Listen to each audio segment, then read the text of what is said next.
So in this video, I'm going to show a dorsiflexion mobilization, and I'm going to have my foot elevated on a chair. So dorsiflexion is when the ankle and the lower leg move kind of this direction to make this sort of angle here.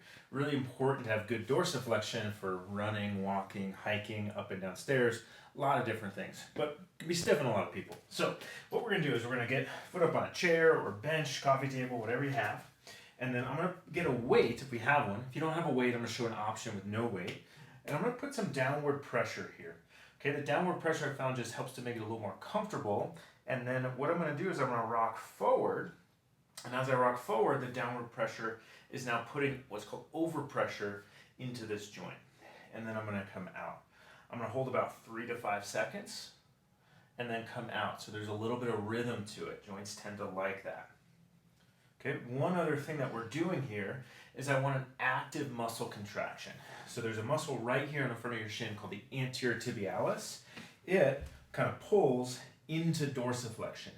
Okay, so there's your toe extensors, lifting the toes up. Those do some dorsiflexion as well, but sometimes people can overuse those.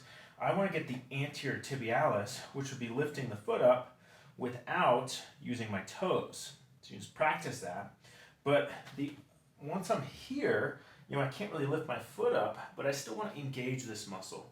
So I'm thinking of trying to pull my shin towards my foot. You should be able to feel that muscle engage right through here.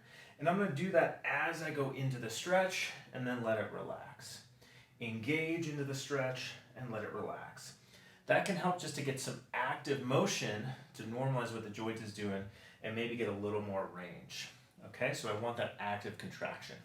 From the front view, we also want to explore the various angles of dorsiflexion. So this is kind of straightforward. When I'm looking down my shin, I can still see my big toe. My knee is kind of right over the center of the foot. I can also come outward a little bit. And I can also come inward a little bit. Okay?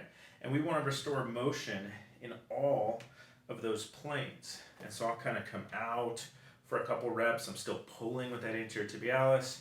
Come off, come to the center, come to the inside, etc. Okay? If you don't have a weight, no problem.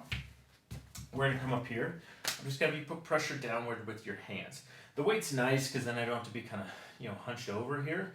But I still want, even if you don't have a weight, some pressure down.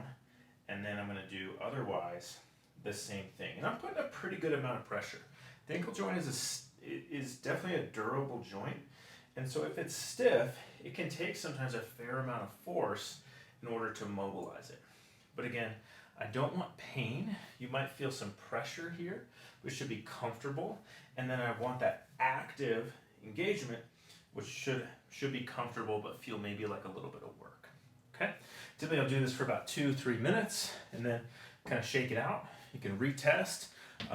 But otherwise, it's a great way to improve your dorsiflexion.